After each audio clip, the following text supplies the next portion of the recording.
Hey YouTube, Alex here, and in today's video, I want to answer the question, um, what happens should you lose your wallet, or your wallet gets stolen, and more so.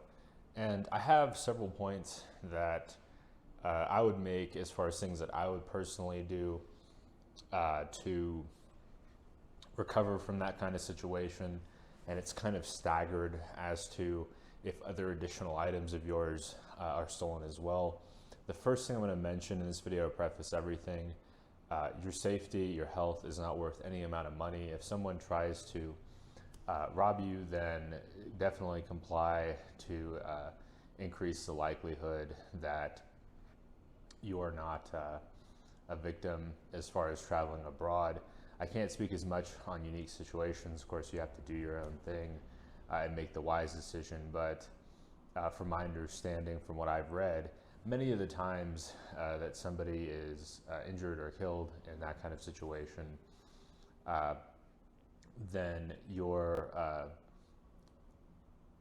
likely going to see that they did not comply with the requests for items or money. So let's go ahead and get into this. I've got my points on my phone here.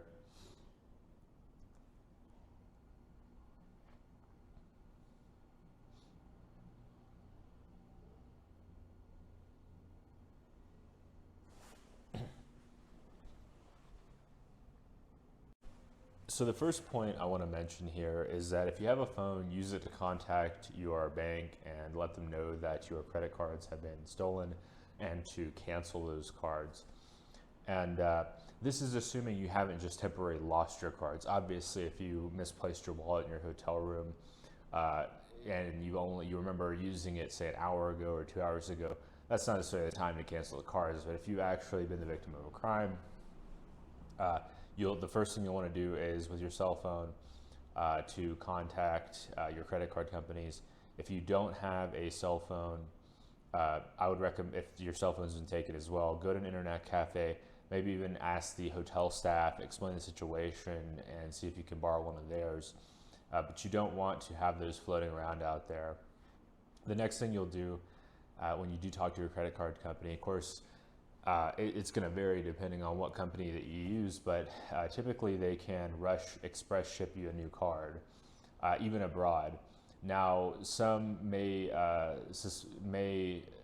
tell you that they can get it to you in 2 days, but prepare to wait a week or maybe even a bit longer for that new card. And so I do have some tips if this is unfortunately your situation, that I personally, this is what I would do. Of course, you have to make your own calls, but this is what I personally would do. After I contacted them, notified them, and I had a credit card on the way. Now, it may vary depending on your bank, whether or not they charge you for that shipping fee. I personally have not had this happen.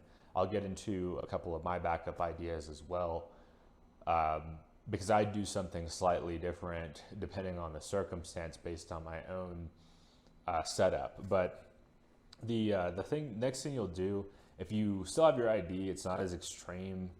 If they get your ID, you're going to want to contact your embassy, explain the situation, explain the fact that you've been the victim of theft, and of course your mileage may vary, but I'm not a lawyer, this is not legal advice, but your embassy is likely to be able to point you in the right direction of organizing and setting up an emergency passport within the legal bounds of that country, and that document should be able to work for you to temporarily be able to travel to get back to your home country and organize a new passport.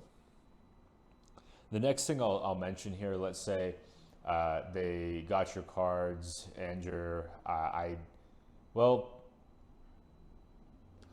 I think you may need an ID for TransferWise. So presuming this has happened and you've gotten your emergency passport and you need cash, let's say they've gotten your cash, you can use a service like TransferWise or Western Union to send yourself money.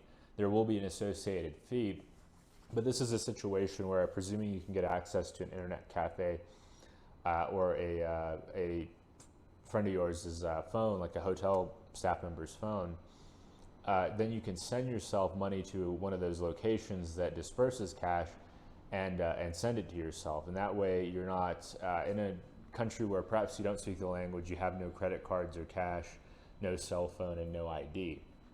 This is just kind of an extreme circumstance or scenario, but I like to be prepared for everything and have a lot of redundancies. So finally, I'd like to mention that alongside all these different efforts or ideas, I like to have backups. I don't carry more cash than I'm going to spend in, say, 1 or 2 days on me.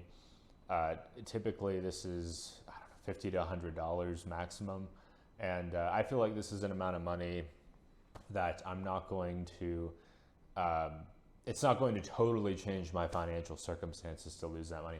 Well, it's not, yeah, you know, it's not, nobody wants to be in that circumstance, but it's not like I'm walking around with, let's say I'm traveling a country for a month, I intend to spend $1,500. I'm not walking around with that cash all the time. As soon as I get to my accommodation, I put the valuables away. I don't carry my passport unless it's legally required by that country. And so I leave these valuable things put away. And so when I'm walking around, I have a small amount of cash. I have my driver's license from the US, and I have my key to my room, but I'm not carrying my valuables to the extent that I can. And so if I do encounter this kind of situation, then I'm not going to be as desperate as I would if I weren't following some of these precautions. Of course, I don't wish this on anyone. It's a really unfortunate, unpleasant aspect of travel in general. I give some of these same tips to somebody traveling in many cities in the United States. So yeah, definitely keep your wits about you. You know, kind of follow some of these steps, or research on how you might follow some of these steps. Create some kinds of plans or ideas of how you might deal with some of these situations, so when they come up, you're able to react more efficiently. So I hope this video has been helpful. In this video, I've talked about what I personally would do if my wallet was stolen, if my phone was stolen, if my ID was stolen, and I had no cash. Just quickly running back over those steps. If I had no ID, I'd go to the embassy, get an emergency passport. I'd use that to transfer myself cash with TransferWise.